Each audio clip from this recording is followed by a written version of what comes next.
Assalamualaikum adik-adik. Hai, bertemu lagi dengan Kak Rahma.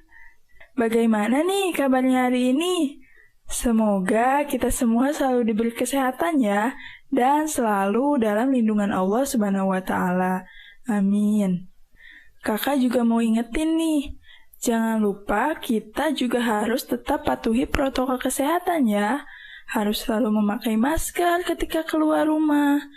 Harus rutin mencuci tangan menggunakan sabun di air yang mengalir. Dan kita juga harus menjaga jarak nih ketika kita keluar rumah, apalagi di area umum. Nah, hari ini kita akan belajar tentang kesebangunan bangun datar. Oke, tapi sebelum kita masuk ke materinya, Kakak harap setelah kalian mempelajari materi ini, kalian akan dapat mengidentifikasi konsep kesebangunan dua bangun datar, mengidentifikasi persyaratan dua bangun datar yang sebangun, menentukan panjang sisi dan besar sudut dua bangun datar yang sebangun, dan menyelesaikan permasalahan nyata yang berkaitan dengan kesebangunan dua bangun datar. Nah, apa sih kesebangunan itu? Dua bangun dikatakan sebangun apabila keduanya memiliki bentuk yang sama dengan syarat perbandingan sisi-sisi yang bersesuaiannya harus senilai dan sudut-sudut yang bersesuaian harus sama besar. Jadi, kalau kemarin kan kekongruenan itu panjang sisinya harus sama panjang. Nah, untuk kesebangunan ini, panjang sisinya tidak harus sama panjang, tapi perbandingan sisi-sisi yang bersesuaiannya harus senilai atau sama. Nah, sekarang kakak punya contoh nih. Terdapat dua bingkai foto yang ukurannya berbeda. Nah, kedua bingkai foto ini memiliki bentuk yang sama, yaitu persegi panjang. Tapi coba kita cek perbandingannya ya. Nah, untuk mencari perbandingan, dapat kita tuliskan seperti ini. Panjang B atau panjang bingkai yang kecil ini berbanding dengan panjang A atau panjang dari bingkai yang besar. Nah, sama dengan panjang yang kecil kita ketahui ukurannya 5 cm berbanding dengan panjang yang besar ukurannya 10 cm. Nah, keduanya kita coba bagikan 5. Jadi 5 bagi 5 hasilnya 1, dan 10 bagi 5 hasilnya 2. Jadi perbandingannya adalah 1 berbanding 2. Nah, selanjutnya coba kita lihat lebarnya. Lebar B berbanding dengan lebar A sama dengan lebar B ukurannya 2 cm, kemudian lebar bingkai A ukurannya 4 cm. Nah, 2 berbanding 4 sama dengan keduanya kita bagikan 2, jadi hasilnya 1 berbanding 2. Nah, dari sini maka kita dapatkan bahwa perbandingan sisi-sisi yang bersesuaiannya senilai, yaitu 1 berbanding 2.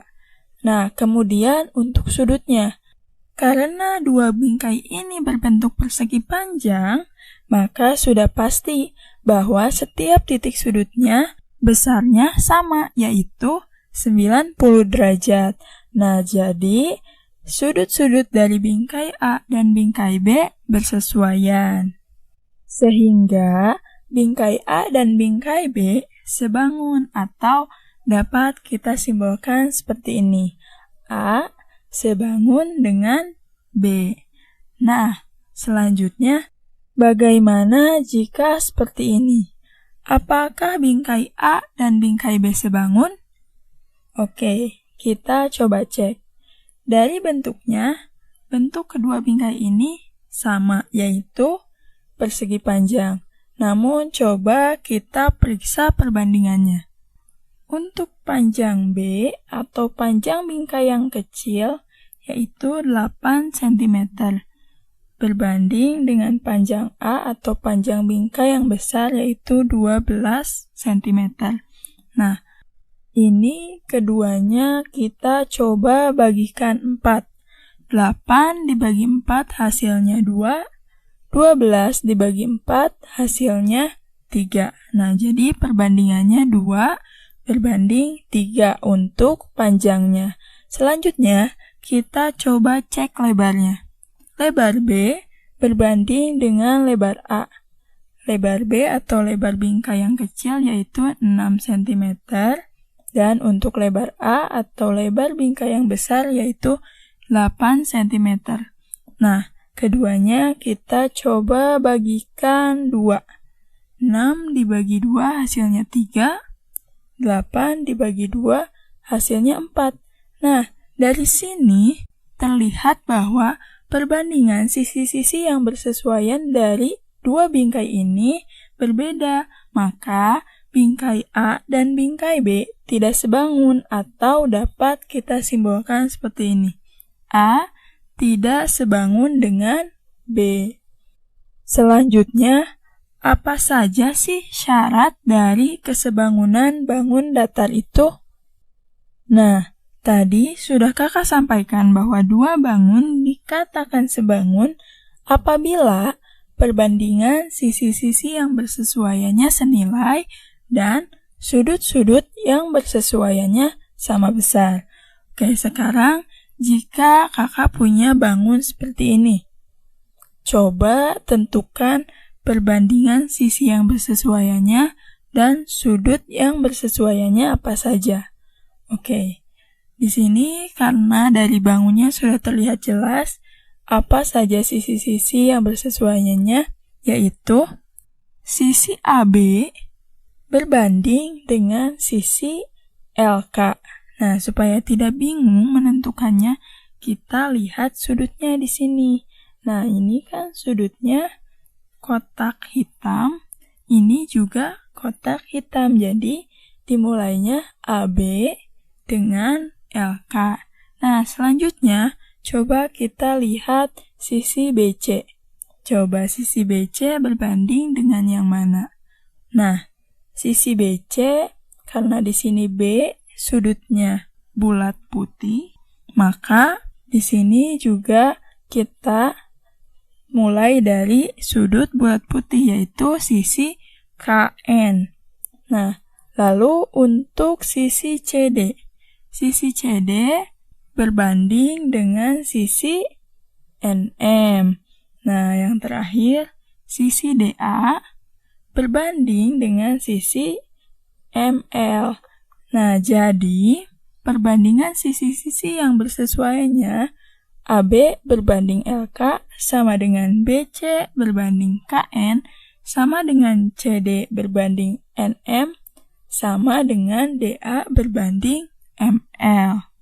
Lalu bagaimana untuk sudut-sudut yang bersesuaiannya? Oke, sudah jelas ya, di sini terdapat simbol-simbol sudut yang berbeda. Jadi, kita bisa langsung tentukan bahwa besar sudut A sama dengan besar sudut L. Kemudian, besar sudut B sama dengan besar sudut K. Besar sudut C sama dengan besar sudut N. Dan besar sudut D sama dengan besar sudut M. Jadi, inilah perbandingan sisi-sisi yang bersesuaian dan sudut-sudut yang bersesuaian dari dua bangun trapesium ini. Maka, dari sini dapat kita simpulkan bahwa trapesium ABCD sebangun dengan trapesium LKNM. Nah, harus diingat ya bahwa untuk penulisan baik kekongruenan ataupun kesebangunan harus berurutan sesuai dengan titik-titik sudut yang bersesuaiannya. Oke, lanjut. Apa saja perbedaan dari kekongruenan dan kesebangunan? Ini dia. Untuk kekongruenan, sudut-sudut yang bersesuaiannya harus sama besar. Dan untuk kesebangunan juga sudut-sudut yang bersesuaiannya harus sama besar juga. Selanjutnya, untuk kekongruenan, sisi-sisi yang bersesuaian harus sama panjang. Tapi, untuk kesebangunan, sisi-sisinya tidak harus sama panjang, hanya saja perbandingan sisi-sisi yang bersesuaiannya harus senilai atau sama. Nah, untuk kekongruenan, simbolnya seperti ini, dan untuk kesebangunan, simbolnya seperti ini. Jadi, hanya ada perbedaan di tanda sama dengan ini ya. Ingat, jangan sampai tertukar. Nah, dari sini dapat kita simpulkan bahwa dua bangun yang kongruen pasti sebangun. Namun, dua bangun yang sebangun belum tentu kongruen. Oke, lanjut kita langsung saja ke contoh soal yang pertama. Nah, di sini kakak punya dua bangun trapesium. Coba hitung yang pertama panjang EF, yang ini, dan yang kedua nilai dari sudut X dan Z.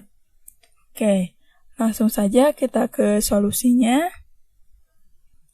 Nah, ini kita sebelumnya coba tentukan perbandingan sisi-sisi yang bersesuaiannya dulu ya. Oke, kita perhatikan.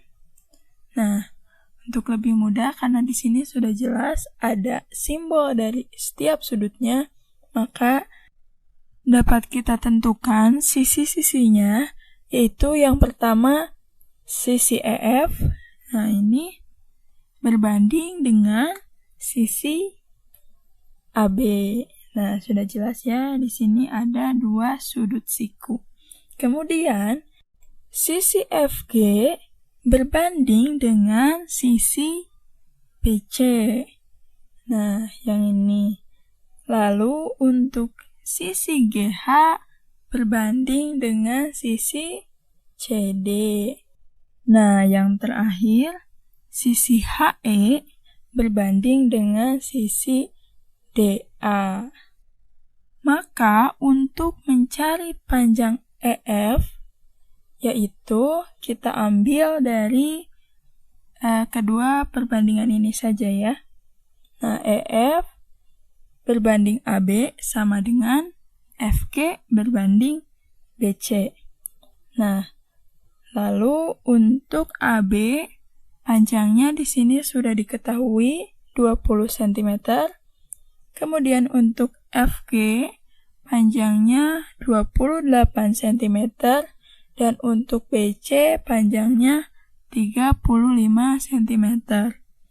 Nah, kita kalikan silang menjadi 35 EF sama dengan 20 dikali 28 hasilnya 560. Nah, lalu untuk sisi EF sama dengan 560 dibagi dengan 35.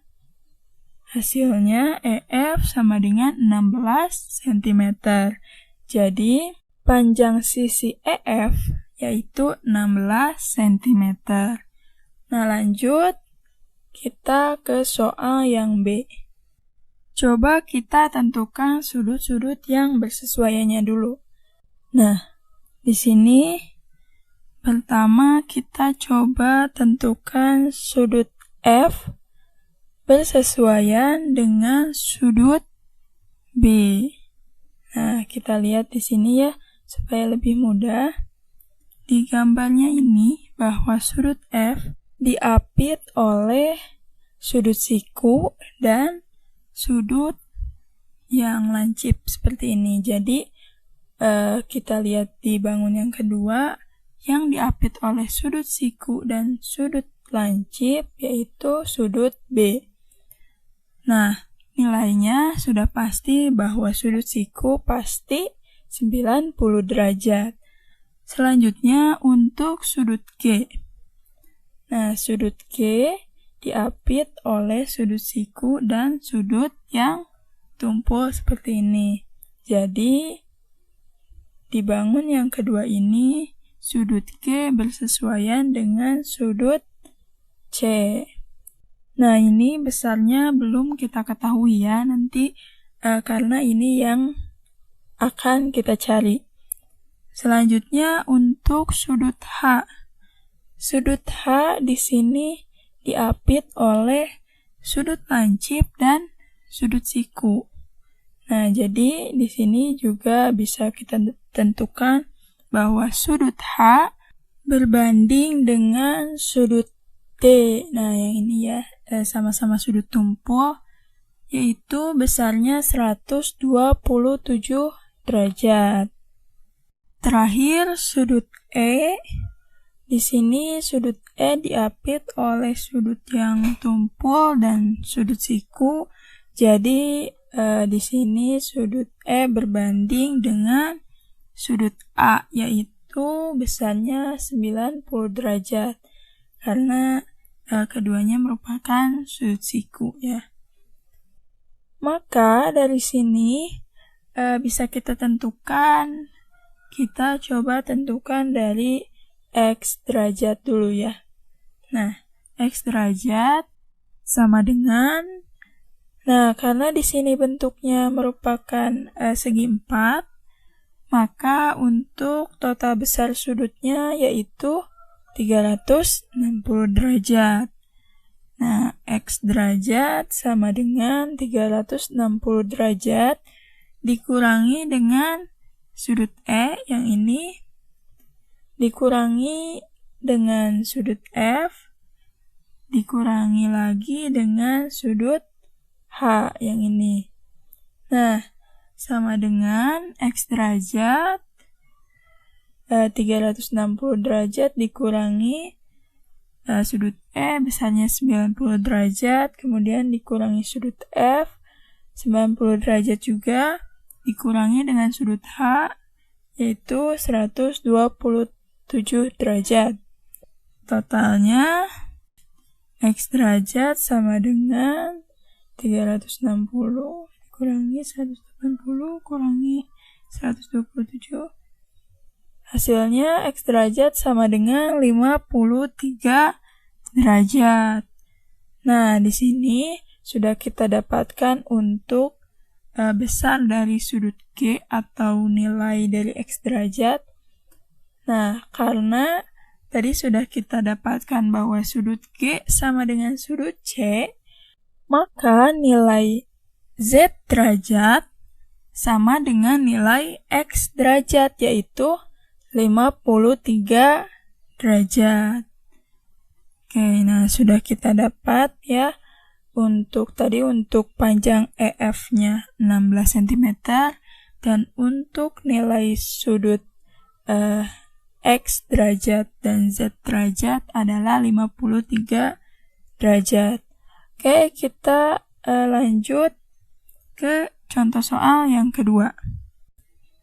Bupati Purwakarta berencana akan membuat taman kota di sebuah lahan kosong berbentuk persegi panjang yang memiliki panjang 50 meter dan luasnya 1250 meter persegi. Nah, taman tersebut akan dibuat berbentuk persegi panjang dengan lebar 20 meter.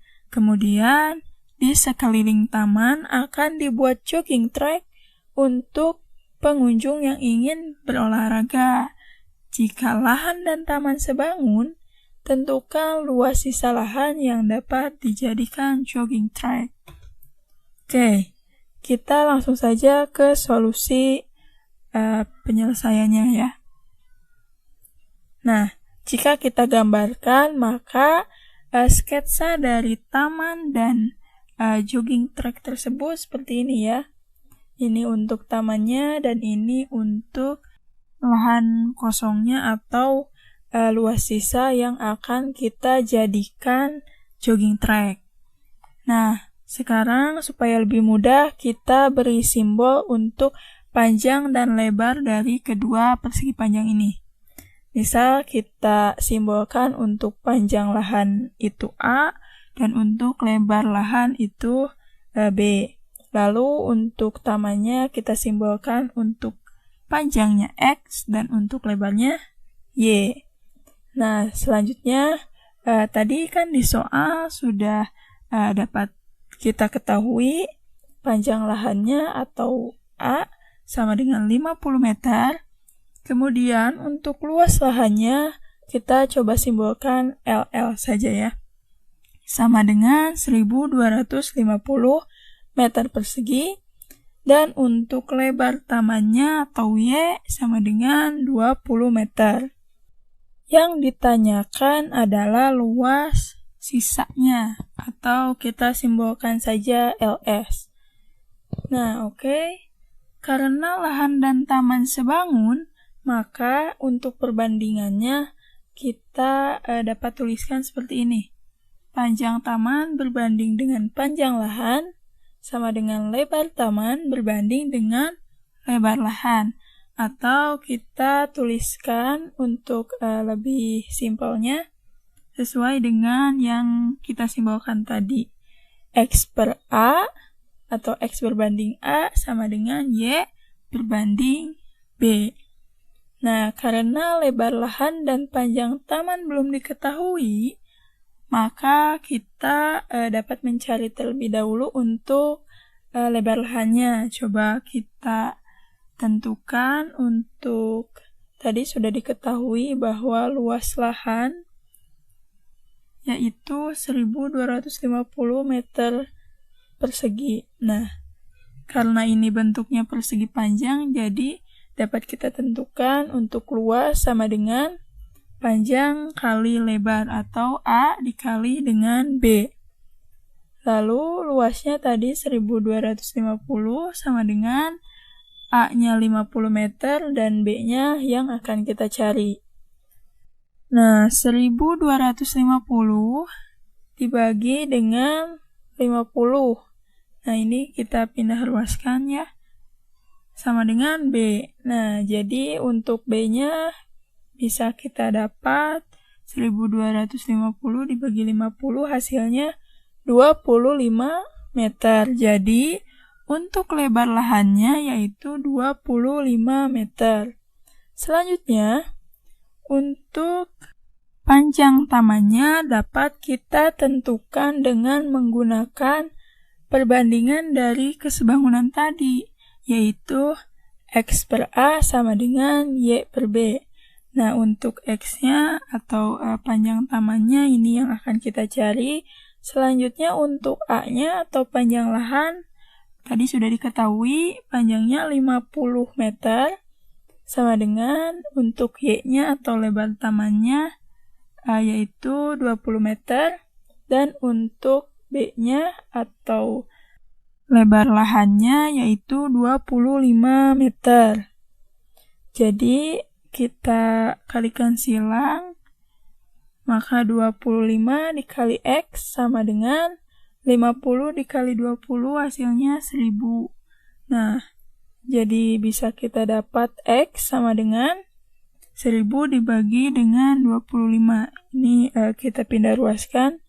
Hasilnya X sama dengan 40 meter. Nah, jadi sudah kita dapatkan panjang tamannya yaitu 40 meter. Tapi, karena yang ditanyakannya itu tadi luas sisa lahannya, maka kita harus mengetahui terlebih dahulu luas dari tamannya. Nah, kita cari untuk luas taman atau kita simbolkan saja LT sama dengan X dikali Y atau panjang taman dikali dengan lebar taman. Nah, LT sama dengan tadi panjang tamannya sudah kita dapat 40 meter dikali dengan lebar tamannya 20 meter. Jadi LT sama dengan 40 kali 20 hasilnya 800 meter persegi. Nah, sudah kita dapatkan ini, lalu untuk luas sisanya kita bisa cari dengan mengurangi luas lahan dengan luas taman. Jadi untuk luas sisa sama dengan luas lahan dikurangi luas taman. Nah, luas sisa sama dengan tadi luas lahannya 1250 dikurangi dengan luas taman yaitu 800. Jadi hasilnya luas sisa sama dengan 1250 dikurangi 800, hasilnya 450 meter persegi. Nah, jadi lahan yang dapat dijadikan jogging track ini luasnya adalah 450 meter persegi. Oke adik-adik, terima kasih sudah menyimak materi yang kakak sampaikan. Mudah-mudahan apa yang kakak sampaikan ini dapat dipahami dengan baik dan menjadi pengetahuan baru juga untuk kalian semua. Jika ada yang belum dipahami, silahkan tulis saja di kolom komentar di bawah ya. Oke, cukup sekian. Wassalamualaikum warahmatullahi wabarakatuh.